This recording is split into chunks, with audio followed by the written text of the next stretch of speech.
இது குறித்த கருத்தை நம்மோடு பகிர்வதற்காக திருமிகு திலகபாமா நம்மோடு இணைப்பில் இருக்கிறார். அவரோடு பேசலாம். வணக்கம் மேம். அன்புமணியை கட்சியிலிருந்து நீக்குவதாக அறிவித்திருக்கிறார் ராமதாஸ். உங்களுடைய பார்வை என்ன?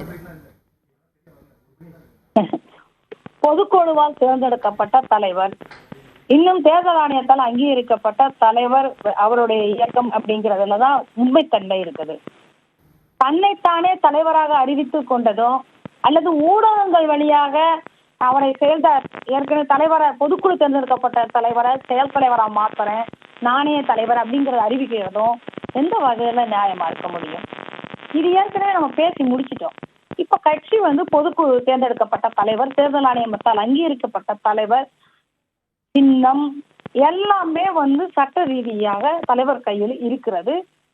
இன்னும் சொல்ல போனா இது வெறும் சட்டம் மட்டுமல்ல. நீங்கள் நடைபயணத்தில் பார்ப்பீர்கள், பாட்டாளி சொந்தம் மட்டுமல்ல, அத்தனை பொதுமக்களும் திரளாக வந்திருந்து இத்தனைக்கும் தலைவரின் இவ்வளவு சிக்கல்களுக்கும் நாங்கள் துணை நிற்கிறோம் என்று நின்று கொண்டிருக்கிறார்கள். அவர் எந்த விஷயத்திலையும் எந்த இடத்திலையும் மக்கள் பிரச்சனைகளை தவிர வேற எதையும் பேசாமல் இருக்கிறார் என்பது அவர் தன் இயக்கத்தின் தலைவராக தன்னை சரியாக நிரூபித்துக் கொண்டிருக்கிறார் என்பதை அது பெரிய சான்று. இதுக்கு மேல என்ன வேண்டி இருக்கு? மக்கள் சான்று சொல்றாங்க. நீங்க உள்ள உட்காந்துட்டு அறிவிக்கிறதுனால எப்படி சரியா இருக்க முடியும்?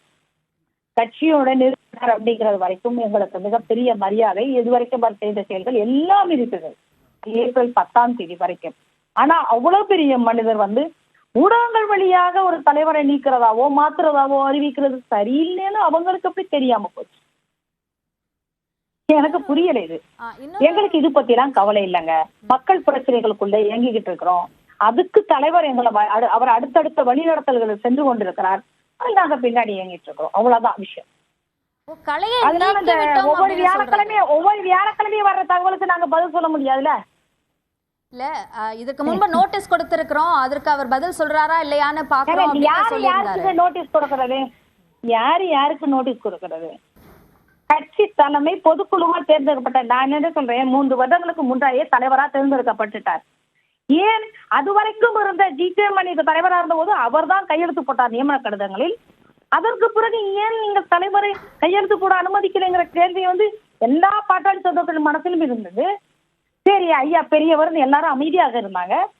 ஆனா இன்னைக்கு தானே தெரியுது நீங்க எவ்வளவு ஒரு என்ன சொல்றது, ஒரு தலைமுறைக்கும் அடுத்த தலைமுறைக்கும் இடையில இருக்கிற சண்டையை ஒரு இயக்கத்துல கொண்டு சாத்திர முடியாது. தலைவர் இந்த நேரத்தில் மிக சரியாக தனக்கும் தகப்பனுக்கும் இடையில எவ்வளவு பெரிய மனப்போராட்டம் இருந்தாலும் இது பொருட்டல்ல, நான் மக்களுக்காக அர்ப்பணிக்கப்பட்டவன், நான் மக்கள் பிரச்சனைகளோடு நிக்கிறேன்னு சொல்லி முழுமையா தனியா நிற்கிறார். தனித்து நின்று மக்களை ஒருங்கிணைத்து இன்னைக்கு மக்கள் பிரச்சனைகளை மட்டுமே வழிநடத்தி பேசிட்டு இருக்கிறார். அவர் எங்கேயாவது ஏதாவது இந்த மாதிரியான சிக்கல்களை பேசுறாரா? இல்ல பதவியை பிடிப்பதற்காக ஏதாவது வேலை செய்துட்டு இருக்கிறாரா? இல்லையே. கொடுக்கப்பட்டிருக்க பதவிக்கு உண்மையாக இருந்து கொண்டு இருக்கிறார். இதுல இந்த பதவியை பிடிப்பதற்காக இல்லது தலைவர் சரியா செயல்படலைன்னு சில பேருக்கு இதுக்கு முன்னாடி தலைவர் சொல்றதுக்கு ஆசை. அதை ஐயா வாயில நிறைவேற்றிட்டு இருக்கிறாங்க. வருத்தத்தக்க செய்தி ஐயாவை சுத்தி இருக்கிற ஆனா எங்களுக்கு ஐயாவை சுத்தி இருக்கிற சூழ்ச்சியக்காரங்களை எங்களுக்கு அடையாளம் காமிச்சிச்சு இந்த சந்தர்ப்பங்கள் எல்லாம். அதனால இந்த நீக்கங்களோ இந்த வியாழக்கிழமை வர ஊடக பேட்டிகளோ இது எங்களை பாதிக்கிறதே இல்லைங்க. உண்மையான பாட்டாளி மக்கள் கட்சியின் ஒரு சாமானிய தொண்டன் இதனால் பாதிக்கப்பட போவதே இல்லை. ஊடகங்களுக்கு இன்னைக்கு ஒரு நாள் செய்தி, ஒரு நாள் நீங்க பிளாஸ் நியூஸ் போட்டுக்கலாம். ஸோ நீங்க கேள்வி கேட்டுட்டு இருக்கிறீங்க.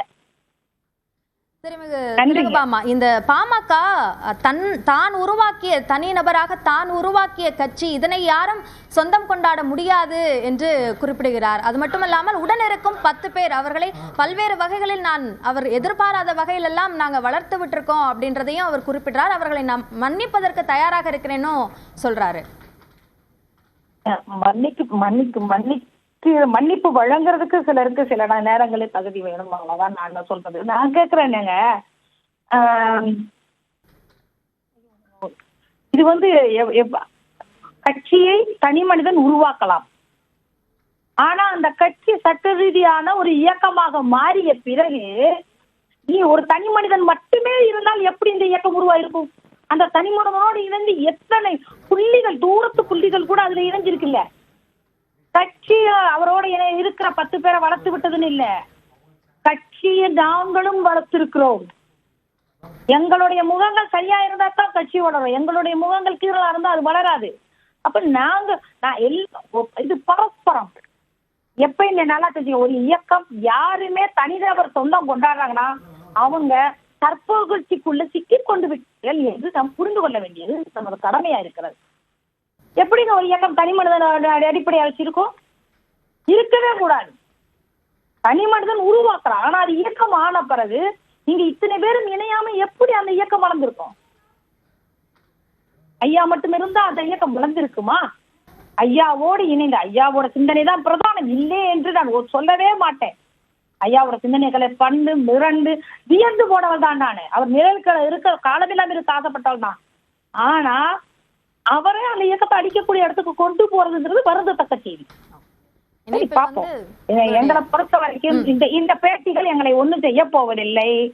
இந்த இயக்கத்தின் இந்த பொறுப்பு இதெல்லாம் தாண்டி பாட்டாளி மக்கள் கட்சி என்ற ஒரு இயக்கம் வைத்திருந்த சித்தாந்தம் கொள்கை இதை கொண்டு செல்வதற்கு நாங்கள் தயாராக இருக்கிறோம். அவ்வளவுதான்.